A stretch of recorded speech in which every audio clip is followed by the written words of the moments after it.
Hello friends, ನಮಸ್ತೆ. ಇವತ್ತಿನ ಈ ವಿಡಿಯೋದಲ್ಲಿ ಮಾವಿನ ಹಣ್ಣಿನ ಸೀಸನ್ ಟೈಮಲ್ಲಿ ಮಾಡುವಂತಹ ರುಚಿಯಾದ ಮಾವಿನ ಹಣ್ಣಿನ ಪದಾರ್ಥದ ರೆಸಿಪಿಯನ್ನು ನೋಡ್ಕೊಂಡು ಬರೋಣ ಫ್ರೆಂಡ್ಸ್. ಹೌದು ಫ್ರೆಂಡ್ಸ್, ಇದು ನಮ್ಮ ಕಡೆ ಮಂಗಳೂರು ಕಡೆ ಮಾಡುವಂತಹ ಮಾವಿನ ಹಣ್ಣಿನ ಕೊದ್ದಿಲು ಅಂತ ಹೇಳ್ತೀವಿ ನಾವು. ಇವತ್ತಿನ ಈ ವಿಡಿಯೋದಲ್ಲಿ ಇದರ ಸಂಪೂರ್ಣ ರೆಸಿಪಿಯನ್ನು ನೋಡ್ಕೊಂಡು ಬರೋಣ ಫ್ರೆಂಡ್ಸ್. ಫಸ್ಟಿಗೆ ನಾವು ಇಷ್ಟು ಇಂಗ್ರೀಡಿಯೆಂಟ್ಸನ್ನು ಫ್ರೈ ಮಾಡ್ಕೊಳ್ಬೇಕು. ನಾನಿಲ್ಲಿ ಸ್ವಲ್ಪ ಬ್ಯಾಡಗಿ ಮೆಣಸಿನಕಾಯಿ ತಗೊಂಡಿದ್ದೀನಿ, ಮತ್ತು ಸ್ವಲ್ಪ ಕೊತ್ತಂಬರಿ, ಮತ್ತು ಸ್ವಲ್ಪ ಜೀರಿಗೆ, ಮತ್ತು ಸ್ವಲ್ಪ ಉದ್ದಿನಬೇಳೆ, ಮತ್ತು 4ರಿಂದ 5 ಎಸಳು ಬೆಳ್ಳುಳ್ಳಿ, ಮತ್ತು ಮೀಡಿಯಮ್ ಸೈಜ್ನ ಒಂದು ಆನಿಯನ್ನ ಅರ್ಧ ಭಾಗದಷ್ಟು ತಗೊಳ್ಬೇಕು ಫ್ರೆಂಡ್ಸ್. ಇಷ್ಟು ಇಂಗ್ರೀಡಿಯೆಂಟ್ಸನ್ನು ನಾವು ಒಂದು ಪ್ಯಾನ್ ಇಟ್ಕೊಂಡು ಫ್ರೈ ಮಾಡ್ಕೊಳ್ಬೇಕು. ಸ್ವಲ್ಪ ಬಿಸಿ ಆದರೆ ಸಾಕಾಗುತ್ತೆ. ಫ್ರೈ ಅಂದರೆ ತುಂಬ ಫ್ರೈ ಮಾಡಲಿಕ್ಕಿಲ್ಲ. ಸೊ ಹಾಗಾಗಿ ನಾನೀಗ ಒಂದು ಪ್ಯಾನ್ ಇಟ್ಕೊಂಡು ಅದಕ್ಕೆ ಫಸ್ಟಿಗೆ ಬ್ಯಾಡಗಿ ಮೆಣಸನ್ನು ಹಾಕ್ತಾಯಿದ್ದೇನೆ. ಇದು ಸ್ವಲ್ಪ ಬಿಸಿ ಆದಮೇಲೆ ಅದನ್ನು ಸೈಡಿಗೆ ಇಟ್ಟು ಮತ್ತು ಉಳಿದ ಇಂಗ್ರೀಡಿಯೆಂಟ್ಸ್ ಎಲ್ಲ ಹಾಕ್ತಾಯಿದ್ದೀನಿ. ನೋಡಿ, ಬೆಳ್ಳುಳ್ಳಿ ಮತ್ತು ನೀರುಳ್ಳಿ ಬಿಟ್ಟು ಉಳಿದ ಇಂಗ್ರೀಡಿಯೆಂಟ್ಸನ್ನು ಹಾಕಿಬಿಟ್ಟು ಸ್ವಲ್ಪ ಇದು ಬಿಸಿ ಆಗಬೇಕು. ಬಿಸಿ ಆಗುವಷ್ಟು ಹೊತ್ತು ಇದನ್ನು ಹುರ್ಕೊಳ್ಬೇಕು ಫ್ರೆಂಡ್ಸ್.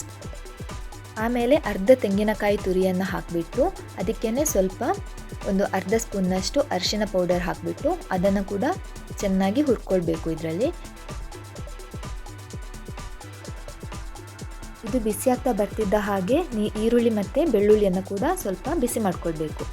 ಆಮೇಲೆ ಇದನ್ನೆಲ್ಲ ಒಂದು ಮಿಕ್ಸಿ ಜಾರ್ಗೆ ಹಾಕಿಬಿಟ್ಟು ನೈಸಾಗಿ ರುಬ್ಕೊಂಡು ಬರಬೇಕು. ನೋಡಿ, ಈ ಥರ ಪೇಸ್ಟ್ ರೆಡಿ ಆಗಬೇಕು. ತುಂಬ ನೈಸಾಗಿ ಇರಬೇಕು, ಚೆನ್ನಾಗಿರುತ್ತೆ ಆಗ. ನಾನೀಗ ಇಲ್ಲಿ 6 ಕಾಟು ಮಾವಿನ ಹಣ್ಣನ್ನು ತೊಗೊಂಡಿದ್ದೇನೆ. ಕಾಟು ಮಾವಿನ ಹಣ್ಣಿಗೆ ಚೆನ್ನಾಗಿ ಬರೋದು ಟೇಸ್ಟ್. ನಮಗೆ ನಾರ್ಮಲ್ ಪೇಟೆಯಲ್ಲಿ ಸಿಗುವಂಥ ಮಾವಿನ ಹಣ್ಣಿಗೆ ಅಷ್ಟೊಂದು ರುಚಿ ಬರಲ್ಲ. ಸೊ ನಾನೀಗ ಇದರದ್ದು ಸುನೆ ಎಲ್ಲ ತೆಗೆದು ಅದರದ್ದು ಸಿಪ್ಪೆ ಎಲ್ಲ ತೆಗೆದು ನಾನು ಹಾಕ್ತಾಯಿದ್ದೇನೆ. ಕೆಲವರೆಲ್ಲ ಸಿಪ್ಪೆ ಜೊತೆಗೇನು ಹಾಕ್ಕೊಳ್ಬೋದು, ಅಂದರೆ ಸಿಪ್ಪೆಗೆ ಸ್ವಲ್ಪ ಸ್ಕ್ರ್ಯಾಚ್ ಮಾಡಿಬಿಟ್ಟು ಹಾಕ್ಕೊಳ್ಬೇಕಾಗುತ್ತೆ. ನಾನಿಲ್ಲಿ ಸಿಪ್ಪೆ ಆ್ಯಡ್ ಮಾಡ್ತಾಯಿಲ್ಲ, ಸಿಪ್ಪೆ ತೆಗೆದುಬಿಟ್ಟು ಹಾಕ್ತಾಯಿದ್ದೇನೆ ನಾನು. ಈಗೆಲ್ಲ ಮಾವಿನ ಹಣ್ಣಿದು ಕೂಡ ಸಿಪ್ಪೆ ತೆಗಿತಾ ಇದ್ದೀನಿ. ಎಲ್ಲ ಮಾವಿನ ಹಣ್ಣಿದು ಸಿಪ್ಪೆ ತೆಗೆದಾಯಿತು. ಈಗ ಮಣ್ಣಿನ ಪಾತ್ರವನ್ನು ಬಿಸಿ ಮಾಡಲಿಕ್ಕೆ ಇಟ್ಟಿದ್ದೇನೆ. ನೀವು ಯಾವ ಪಾತ್ರ ಕೂಡ ಯೂಸ್ ಮಾಡ್ಕೊಳ್ಬೋದು.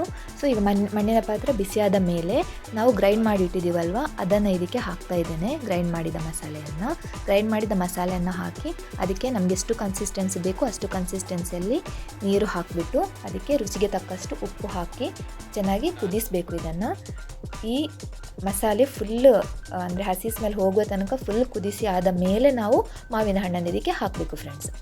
ಸೊ ಓಕೆ, ಈಗ ಇಲ್ಲಿ ಮಾವಿನ ಹಣ್ಣು ಇದು ಮಸಾಲೆ ಕುದೀತಾ ಇದೆ. ಇದನ್ನು ಚೆನ್ನಾಗಿ ಮಿಕ್ಸ್ ಮಾಡಿಬಿಟ್ಟು ನೀರು ಬೇಕಿದ್ದರೆ ಮತ್ತೆ ಸ್ವಲ್ಪ ನೀರು ಆ್ಯಡ್ ಮಾಡ್ಕೊಳ್ಬೋದು. ತುಂಬ ನೀರಾಗಿ ಮಾಡಲಿಕ್ಕೆ ಹೋಗಬೇಡಿ, ಸ್ವಲ್ಪ ಕನ್ಸಿಸ್ಟೆನ್ಸಿ ದಪ್ಪ ಇರಲಿ.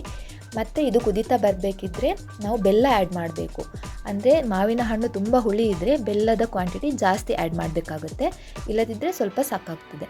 ಸೊ ನಾನೀಗ ಇದು ಕಾಟು ಮಾವಿನ ಹಣ್ಣು ಸ್ವಲ್ಪ ಜಾಸ್ತಿ ಹುಳಿ ಇದ್ದ ಕಾರಣ ಬೆಲ್ಲ ಜಾಸ್ತಿ ಆ್ಯಡ್ ಮಾಡಿದ್ದೇನೆ. ಸೊ ನೀವು ಎಷ್ಟು ಅದರ ಹುಳಿ ನೋಡಿಕೊಂಡು ನಾವು ಬೆಲ್ಲವನ್ನು ಆ್ಯಡ್ ಮಾಡಬೇಕು ಫ್ರೆಂಡ್ಸ್. ಮತ್ತು ಈಗ ಇದನ್ನು ಚೆನ್ನಾಗಿ ಕುದಿಸಬೇಕು. ಇದು ಫುಲ್ ಕುದೀತಾ ಬರ್ತಾ ಇರಬೇಕಿದ್ರೆ ನಾವು ರೆಡಿ ಮಾಡಿಟ್ಟಂತಹ ಮಾವಿನ ಹಣ್ಣನ್ನು ಇದಕ್ಕೆ ಆ್ಯಡ್ ಮಾಡ್ಕೊಳ್ಬೇಕು ಫ್ರೆಂಡ್ಸ್. ನೋಡಿ, ಈ ಥರ ಆ್ಯಡ್ ಮಾಡಿಕೊಂಡು ಮಸಾಲೆ ಜೊತೆಗೆ ಚೆನ್ನಾಗಿ ಮಿಕ್ಸ್ ಮಾಡ್ಕೊಳ್ಬೇಕು. ಈ ಥರ ಮಿಕ್ಸ್ ಮಾಡಿಬಿಟ್ಟು ಮತ್ತೆ ಒಂದು 2ರಿಂದ 3 ನಿಮಿಷ ಅದು ರಸದ ಜೊತೆಗೆ ಚೆನ್ನಾಗಿ ಕುದಿಬೇಕು. ಆಗ ಅದರದ್ದು ಟೇಸ್ಟ್ ಚೆನ್ನಾಗಿ ಬರುತ್ತೆ. ನೋಡಿ, ಈಗ ನಾನು ಇದನ್ನು ಒಂದು 4ರಿಂದ 5 ನಿಮಿಷ ನಾನು ಕುದಿಸಿದ್ದೇನೆ, ಒಟ್ಟಿಗೆ ಮಸಾಲೆ ಜೊತೆಗೇ ಕುದಿಸಿದ್ದೇನೆ. ಈಗ ನಮ್ಮದು ಮಾವಿನ ಹಣ್ಣಿನ ಪದಾರ್ಥ ರೆಡಿ ಆಯಿತು. ಈಗ ಇದಕ್ಕೊಂದು ಒಗ್ಗರಣೆ ಕೊಡುವ.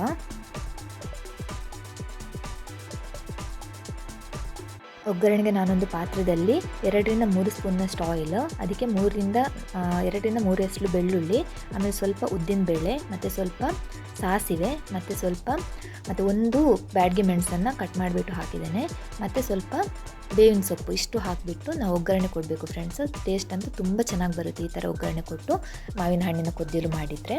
ಇಷ್ಟು ಮಾಡಿದರೆ ನಮ್ಮ ಮಾವಿನ ಹಣ್ಣಿನ ರೆಸಿಪಿ ರೆಡಿ ಆಯಿತು ಫ್ರೆಂಡ್ಸ್. ನೋಡಿ ಎಷ್ಟು ಚೆನ್ನಾಗಿ ಬಂದಿದೆ ಅಂತ ಮಾವಿನ ಹಣ್ಣಿನ ಕೊದ್ದಿಲಿದ್ದು ರೆಸಿಪಿ. ಈಗ ಮಾವಿನ ಹಣ್ಣಿನ ಸೀಸನ್ ಮುಗಿತಾ ಬಂತು. ನಿಮಗೂ ರೆಸಿಪಿ ಇಷ್ಟ ಆಯಿತು ಅಂದರೆ ಖಂಡಿತ ಇದನ್ನು ಟ್ರೈ ಮಾಡಿ ಫ್ರೆಂಡ್ಸ್. ನೆಕ್ಸ್ಟ್ ಇಯರ್ ಆದರೂ ತುಂಬ ಚೆನ್ನಾಗಿರುತ್ತೆ ಟೇಸ್ಟ್. ಪ್ಲೀಸ್ ಟ್ರೈ ಮಾಡಿ ಫ್ರೆಂಡ್ಸ್, ಆ್ಯಂಡ್ ಕಮೆಂಟ್ ಬಾಕ್ಸಲ್ಲಿ ಕಮೆಂಟ್ ಮಾಡಿ friends. Thank you so much for watching the recipe.